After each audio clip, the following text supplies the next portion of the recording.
Ang kahoy mailhan sa iyang bunga. Ang tao mailhan sa iyang binuhatan. Kana ding bungas kahoy, mao din na ang binuhatan sa kahoy. Ang kahoy nga magsigig tubo, daghan kay dahon, pero wa gyud siya'y binuhatan nga maayo, wa siya'y bunga. Nga kanang tao sad nga daghan kay achievements, daghan kay mga titulo, doktor, PhD, napagani title honorable, napay title nga His Excellency, napay title nga Reverend Father, Reverend Deacon, Bishop, or Holiness, Pope, inana. Pero wa siya'y maayong binuhatan, nagpabili na siya og kahoy or tao nga walay maayong bunga. Nalingiyay mong tupad ing na kay bunga na kuno. Mao na human si Kristo niingon, ayaw paghukom sa inyong isig katao. Kini karong ato sad nga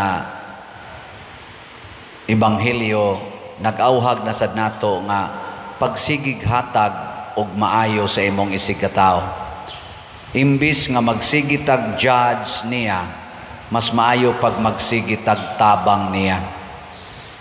Mao bitaw ang ato mga government officials, sige silag hearing, sigig hearing, pa-impeach, pa-priso, pang-contempt, gastog dagko kayo para unsa may nahatag anang kaayuhan para sa atong nasod, para sa atong mga Filipinos.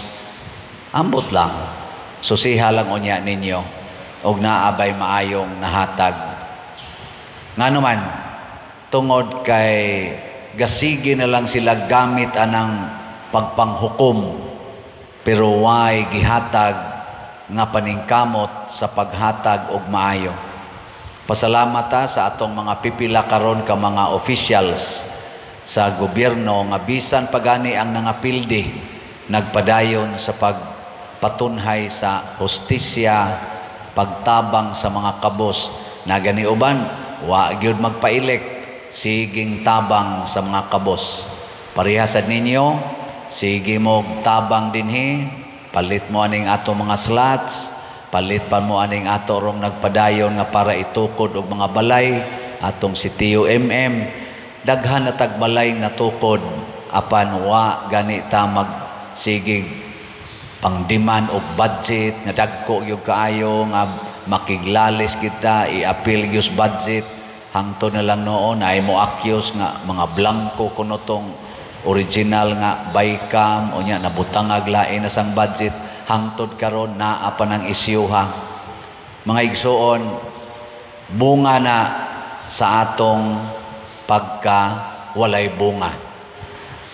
Kasabot mo bunga na sa atong pagkawalay bunga.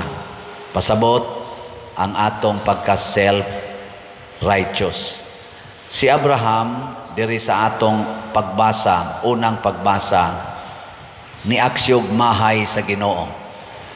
Kiningon man ang Ginoo, tagaan ti kag daghang ganti, dakong ganti tungod sa imong mga maayong binuhatan. Naglingo-lingo si Abraham siya, Lord, unsaon man ang ganti nga wa man ko'y anak, wa man ko nimo tagaig anak.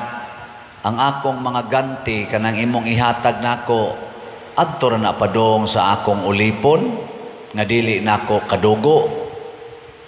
Ang Ginoo ningon, ayaw kabalaka Abram, kay dunag yung kay anak, dili ka mamatay samtang dili pakakakita sa imong mga anak.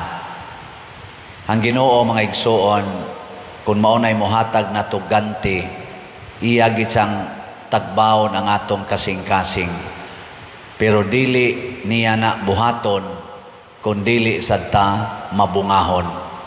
Si Abraham mabungahon kayo, unsay isultis Ginoo iyang buhaton. Bisag wa siya nadawat, ang iyang gihangyo sa Ginoo nga anak, wa niya madawat, sige lang yapon siyang buhat og maayo. Ang Ginoo sad, di sa gyud motugot nga mazero ang kinabuhi ni Abram. Gitagaan gid siyang anak nga si Isaac, nanganak sad si Isaac ni Jacob.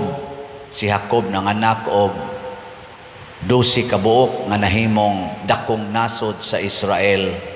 Ug hangtod karon mao na ang atong gitawag og simbahan. Mao na tungod na sa mga bunga ni Abraham nga wa maghunahuna kun na ba siya makuha ang iya lang, sige lang jud kog hatag ngadto sa Ginoo. Hinaot unta atong iampo nga kita sad sige lang yung hatag. So sige lang gid mong hatag kining atong si Tio MM nya napamatay mga slat-slat dinhi pagyud sa una, pwede ra gid mo mohatag.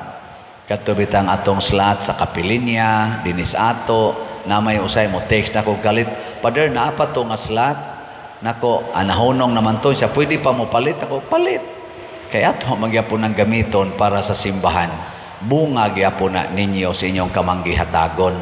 Mao na dili ta mohonong sa pagpanghatag og maayo sa atong isigkatao, karon ang Ginoo sad dili sad mohonong sa paghatag og mga maayong grasya ngan hinato.